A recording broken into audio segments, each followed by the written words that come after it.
Hello दोस्तों, जी coaching में आपका स्वागत है। आज हम लोग जी कोचिंग में पढ़ने जा रहे हैं सिंपल सेंटेंसेस को सिंथेसिस करना। ये इसके अंदर आज हम लोग पढ़ेंगे जीरन। जीरन बोलते हैं वर्ब फर्स्ट आईएनजी को। तो जीरन या नाउन से पहले प्रीपोजिशन के प्रयोग से सिंथेसिस करना। 2 या 3 सेंटेंस होंगे अक्सर, तो उनको प्रीपोजिशन के प्रयोग से हमें बनाना है। रूल नंबर 1 क्या कह रहा है हमसे, यदि एक वाक्य में सलाह और दूसरे वाक्य में गुण या दोष बताए गए हों तो सलाह वाले वाक्य को वर्बल नाउन। वर्बल नाउन किसे कहते हैं? वर्बल नाउन कहते हैं the plus Jiran plus of को। जीरन यानी वर्ब फर्स्ट आईएनजी, देखो नीचे लिखा हुआ है, ये वर्बल नाउन है। The plus verb first ING plus of और इसके बाद फिर नाउन आ जाएगा। तो यहाँ करना क्या है, हमें एक वाक्य में सलाह, याद रखना ये एक वाक्य में सलाह इसलिए है, you should read the Ramayana, तुम्हें रामायण पढ़नी चाहिए, तुम्हें रामायण पढ़नी चाहिए। दूसरे सेंटेंस में क्या कह रहा है जी, it is good for you, ये तुम्हारे लिए अच्छा है, तुम्हें रामायण पढ़नी चाहिए, तुम्हारे लिए अच्छा है। हम देखें एक सेंटेंस में सलाह दी और दूसरे में गुण या दोष बताए, तो ऐसे में क्या करेंगे, सलाह वाले वाक्य को वर्बल नाउन से बनाएंगे। सलाह वाला वाक्य कौन सा? You should read the Ramayana. यहाँ पे जो रीड द रामायण है इसको हम द लगा के आईएनजी लगाएंगे, the reading of the Ramayana कर देंगे। बात समझ में आई? द वर्ब फर्स्ट आईएनजी फिर ऑफ और फिर नाउन, ये वर्बल नाउन कहलाता है। तो the reading of the Ramayana, इसका मतलब हो गया रामायण का पढ़ना। It is good for you, तुम्हारे लिए अच्छा है। ये जो पूरा का पूरा सब्जेक्ट बना हुआ है ये इट की जगह फिट है। इट की जगह हमने ये the reading of the Ramayana को रख दिया और आगे का जो इज़ गुड फॉर यू है वो जोड़ दिया इसके साथ।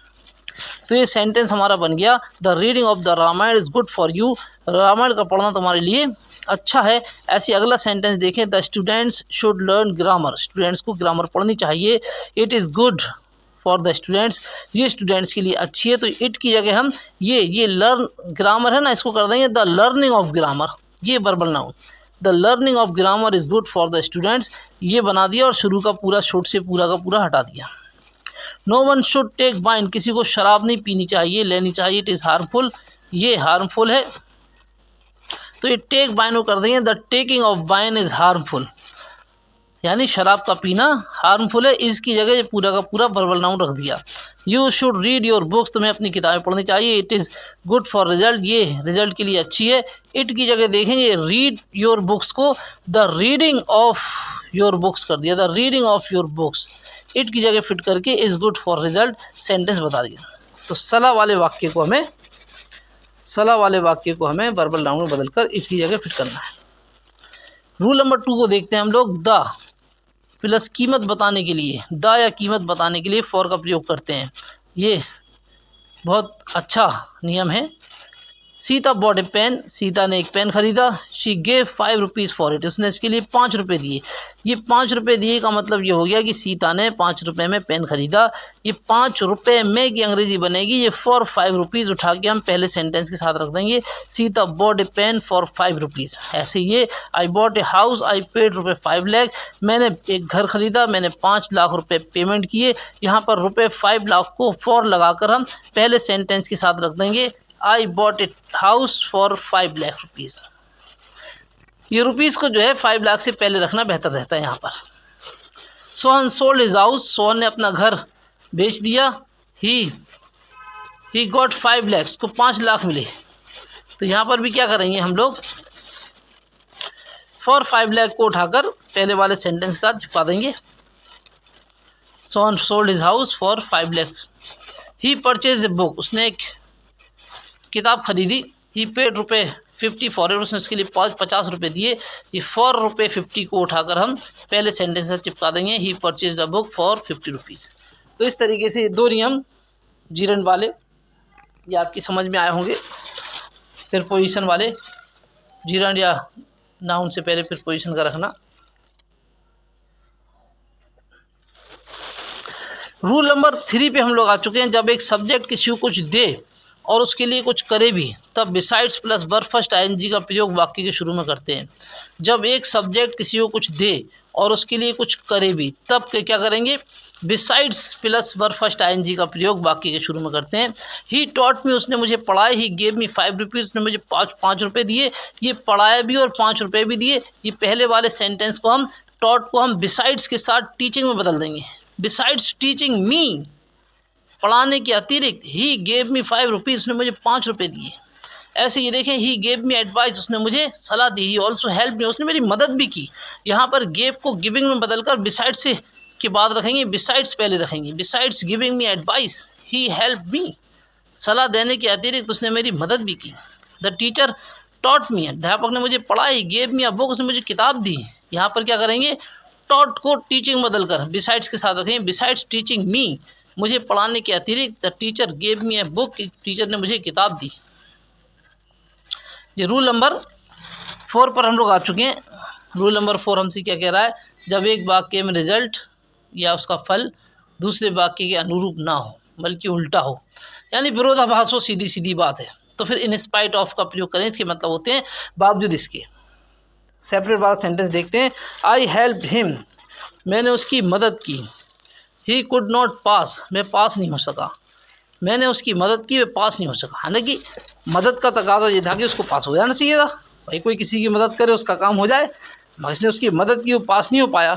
इसने अपना काम किया मगर दूसरा सेंटेंस जो है वो रिजल्ट उल्टा निकला। तो क्या करेंगे, इसे हेल्प को हम कर देंगे in spite of my help. In spite of my help, इसको नाउन में बदल देंगे। In spite of my help, मेरे मदद करने के बाद भी ही कुड नॉट पास, वो पास नहीं हुआ। चलो अगला सेंटेंस देखते हैं। ही इज़ अनग्रेटफुल, वो एहसान फरामोश है। आई हेल्प हिम मच, मैं उसकी बहुत मदद करता हूँ। कब करता हूँ, वो एहसान फरामोश है, मैं उसकी बहुत मदद करता हूँ।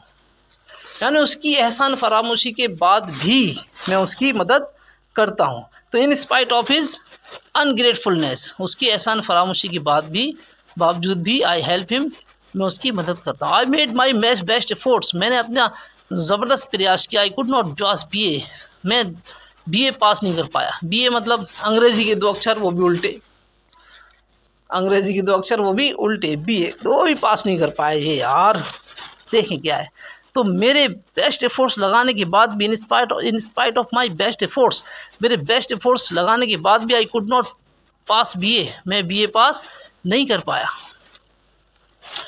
इसको ऐसे भी बना सकते हैं, in spite of my making best efforts, मेरे बेस्ट एफर्ट्स लगाने के बाद भी, बनाने के बाद भी, करने के बाद भी, I could not pass BA, मैं BA पास नहीं कर पाया।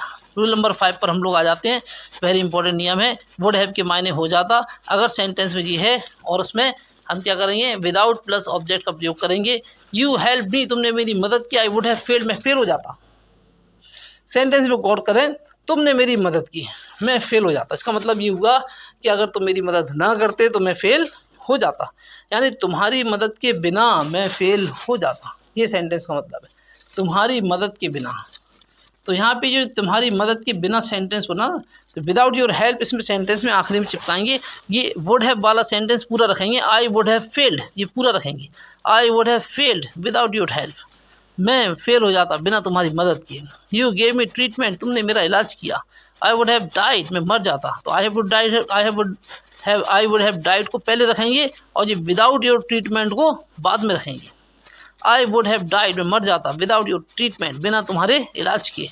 My father gave me advice, मेरे पिता ने सलाह दी। आई वुड हैव रेंड, मैं बर्बाद हो जाता, मैं बर्बाद हो जाता, ये सेंटेंस पहले आएगा। I would have ruined without my father's advice, मैं बर्बाद हो जाता मेरे पिता की सलाह के बिना। तो उम्मीद है कि ये सेंटेंस समझ में आए होंगे, नियम भी समझ में आए होंगे। चलो रूल नंबर 6 पे हम लोग पहुंच चुके हैं। और ये क्या कह रहा है, यदि 2 वाक्यों को जब हिंदी में जोड़ा जाए तथा अर्थ ने पर या कर निकले तो on plus verb first ING का प्रयोग करते हैं। देखो दोस्तों, ये वाला नियम बहुत बहुत बहुत ज़्यादा याद रखें, क्योंकि ये बहुत ही इम्पॉर्टेंट नियम है। ये बहुत ही इम्पॉर्टेंट नियम है और अक्सर इसका सेंटेंस आता है पेपर में। शी हर्ड द न्यूज़, ने खबर सुनी। शी फेंट, बेहोश हो गई। अब सेंटेंस पे गौर करें, उसने खबर सुनी, वह बेहोश हो गई। उसने खबर सुनी, वह बेहोश हो गई। कब बेहोश हुई? हाँ, कब हुई? खबर सुनने पर। ये बात सही कहा, बिल्कुल खबर सुनने पर। ये खबर सुनने पर के लिए क्या करेंगे, हर्ड को हम ऑन हेयरिंग कर देंगे। ऑन हेयरिंग द न्यूज़, खबर सुनने पर। शी फेंटेड, वह बेहोश हो गई। ही रीच द ऑफिस, वह ऑफिस पहुंचा। ही फाउंड नो क्लर्क, उसे कोई क्लर्क नहीं मिला। कब नहीं मिला? ऑफिस पहुंचने पर। ये बात रीच द ऑफिस को कर देंगे on reaching the office. Office पहुंचने पर ही फाउंड नो क्लर्क, उसको कोई क्लर्क नहीं मिला। शी विल गेट ए सन, उसको पुत्र प्राप्ति होगी। शी विल बी हैप्पी, वह खुश हो जाएगी। ये तो साधारण सी बात है कि किसी को पुत्र प्राप्ति हो खुश हो जाए। तो यहाँ पर कब खुश होगी वो? पुत्र प्राप्त होने पर। तो ऑन गेटिंग अ सन, पुत्र प्राप्त होने पर, पुत्र की प्राप्ति पर, शी विल बी हैप्पी, वह खुश हो जाएगी। The mother saw the child, माँ ने बच्चे को देखा। शी वॉज वेरी हैप्पी, वह बहुत खुश थी। माँ कब खुश थी? बच्चे को देखकर। तो ऑन सीइंग द चाइल्ड, बच्चे को देखकर। The mother was very happy, यहाँ पर शी की जगह उचित सब्जेक्ट द मदर को रख दिया गया, क्योंकि खुश कौन होगा? मदर खुश होगी। हम यहाँ पर मदर नहीं लिखें, शी लिख दें तो पता नहीं कौन खुश होगी, इसलिए उचित सब्जेक्ट क्या होगा? शी की जगह द मदर रखना पड़ेगा। ये ऐसे वाक्यों में कभी कभी वर्ब या नाउन से नाउन बनाकर वाक्य सिंथेसिस करते हैं ऐसे वाक्यों में। चलिए उसको देखते हैं क्या करेंगे। डाई को डैश में बदल देंगे, हेल्प्ड को हेल्प में बदल देंगे, गो स्टार्ट डिपार्चर में बदल जाएगा, कम या रीच अराइवल में, सक्सीड या पास सक्सेस में, फेल को फेलर में बदल देंगे। सेंटेंस देखते हैं हम लोग। She heard the news, her son died, उसने खबर सुनी उसका लड़का मर गया। शी फेंटेड, बेहोश हो गई। कब बेहोश हुई? लड़के के मौत की खबर सुनने पर। तो हेयर को कर देंगे ऑन हेयरिंग द न्यूज़। तो ये हर सन डाइड को कर देंगे ऑफ हर सन्स डेथ। ये हर सन डाइड बन जाएगा ऑफ हर सन्स डेथ। अपने लड़के की मौत की खबर सुनकर शी फेंटेड, बेहोश हो गई। हिज वाइफ डाइड, उसकी पत्नी मर गई। ही हेयर्ड द न्यूज़, ने खबर सुनी। ही वेप्ट वेरी मच, वे बहुत रोया। यहाँ पर कब रोया? खबर सुनने पर। कौन सी? हिज वाइफ की डेथ की। तो इसको जो है हेयर्ड को शुरू में लाएंगे ऑन हेयरिंग द न्यूज़, खबर सुनने पर। किस चीज़ की? हिज वाइफ्स डेथ, डाइट को डेथ में बदल दिया ऑफ हिज वाइफ्स डेथ, अपनी पत्नी की मौत की खबर सुनने पर। ही वेप्ट वेरी मच, वह बहुत रोया। Sita had failed, Sita fail हो गई। शी हर्ड द न्यूज़, ने खबर सुनी। शी फेंटेड, वो बेहोश हो गई। कब बेहोश हुई? खबर सुनने पर। किस चीज़ की? अपनी फेल होने की, यानी फेलर की। तो बनेगा on hearing the news, even on hearing the news of her failure, अपनी असफलता की खबर सुनकर सीता फेंटेड, सीता बेहोश हो गई। यहाँ पर हर सन डाइड, उसका लड़का मर गया। शी बिगेन टू बी, वह रोने लगी। कब रोई? लड़के की मौत पर। और तो लिखेंगे on the death of her son, लड़के की मौत पर शी बिगेन टू बी, वह रोने लगी। ही पास हो गया। All of his friends became happy, उसके ही पास्ड, वह पास हो गया। All of his friend became happy, उसके सारे मित्र खुश हो गए। कब खुश हुए? उसकी सफलता पर। ऑन हिज सक्सेस, उसकी सफलता पर। All of his friends became happy, उसके सारे मित्र खुश हो गए। The train reached eight the platform, platform पर ट्रेन पहुंच गई। ऑल स्टूड अप, सब खड़े हो गए। कब खड़े हुए? Reaching on the arrive, reach यानी ऑन द अराइवल, रीच्ड को बदल दिया अराइवल में। On the arrival of the train, train के आप पहुंचने पर। ऑल स्टूड अप, यहाँ से ऑल एट द प्लेटफॉर्म गायब है, आप चाहो तो यहाँ लगा लेना। On the arrival of the train at the platform, all stood up, platform पर ट्रेन के आ जाने के बाद सब खड़े हो गए। Turn to the left, left मुड़ो। You will find the house, तुम्हें घर मिल जाएगा। कब मिलेगा? लेफ्ट मुड़ने पर। On turning to the left, left मुड़ने पर you will find the house. तो इस तरीके से रूल नंबर 6 हुए। ये रूल नंबर 7 पर हम लोग पहुंच चुके हैं। यदि एक वाक्य दूसरे वाक्य का कारण बताए और वाक्यों को जोड़ने पर ने के कारण का बोध हो, ने के कारण, तो ड्यू टू का प्रयोग करते हैं। सेंटेंस से बात समझ में आएगी। He was in bad health, उसकी हालत खराब थी। ही कुड नॉट गो आउट, वह बाहर नहीं जा सका। कब नहीं जा सका? ये खराब हालत होने पर। बैड हेल्थ को कर देंगे due to his bad health, खराब हालत होने के कारण। He could not go out, वह बाहर नहीं जा सका। फुल स्टॉप को कॉमा में बदल देंगे। ही could not come from home, वह घर से नहीं आ सका। इट वॉज रेनिंग, बारिश हो रही थी। अरे भाई कब नहीं आ सका घर से? बारिश के कारण। तो बनाए यू ड्यू टू रेन, बारिश के कारण। He could not come from home, वह घर से नहीं आ सका। आई वॉज इन ट्रबल, मैं कष्ट में था। I could not make the plan, मैं प्लान नहीं बना पाया। कब नहीं बना पाया? कष्ट में होने के कारण। ड्यू टू इन ट्रबल, कष्ट में होने के कारण। I could not make the plan, मैं प्लान नहीं बना पाया। फिर इसके बाद देखते हैं रूल नंबर 8। ये थोड़ा सा टेढ़ा हो गया, इसको सीधा करके पढ़ते हैं हम लोग। रूल नंबर 8, गाड़ी की भौं भी आ रही है। ये बाद शब्द आ जाए तो आफ्टर और पहले के लिए बिफोर लगाते हैं। याद रखें, अगर सेंटेंस में मालूम पड़ जाएगी इस काम के बाद ऐसा हुआ तो बाद लगाएंगे, और इस काम से पहले ऐसे हुआ तो फिर बिफोर लगाएंगे। ही ड्रैंक मिल्क, उसने दूध पिया। ही वेंट टू स्लीप, सोने चला गया। कब गया सोने? दूध पीने के बाद, आफ्टर ड्रिंकिंग मिल्क, दूध पीने के बाद। He went to sleep, after के बाद ड्रैंक को वर्ब फर्स्ट आईएनजी में बदल दिया गया। आफ्टर ड्रिंकिंग मिल्क, दूध पीने के बाद। ही वेंट टू स्लीप, वह सोने चला गया। ही गेव मी 100 रुपीज़, उसने मुझे 100 रुपये दिए।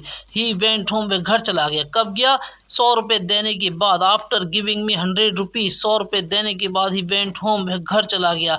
आई रीच द स्टेशन, मैं स्टेशन पहुंचा। The train had gone, train जा चुकी थी। मेरे स्टेशन पहुंचने के बाद। I reach the station after the departure of train, मैं स्टेशन पहुंचा ट्रेन के जा चुके होने के बाद, ट्रेन के चले जाने के बाद। ये द मून रोज, सूरज निकल आया, चांद निकल आया। मून चांद को बोलते हैं। द मून रोज, चांद निकल आया। The journey was not ended, लेकिन जर्नी समाप्त नहीं हुई। यानी जर्नी समाप्त होने से पहले क्या हो गया? चांद निकल आया।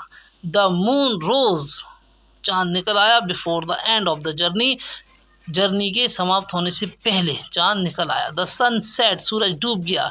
The work was not completed, काम पूरा नहीं हुआ। कब तक नहीं हुआ? The work was not completed, काम पूरा नहीं हुआ। बिफोर द सन सेट, सूरज के डूबने के पहले। तो ये प्रपोजिशन आपने वर्ब फर्स्ट आईएनजी वाली और से मतलब जीरंड से पहले और नाउन से पहले आपने प्रपोजिशन को पढ़ा। यहाँ पर इसको आप बड़े ध्यान से बार बार सुने, समझें, पढ़ें, इसको नोट करें, लिखें और अपने पेपर को बेहतरीन अंदाज में देने के बाद इसका एंजॉय करें।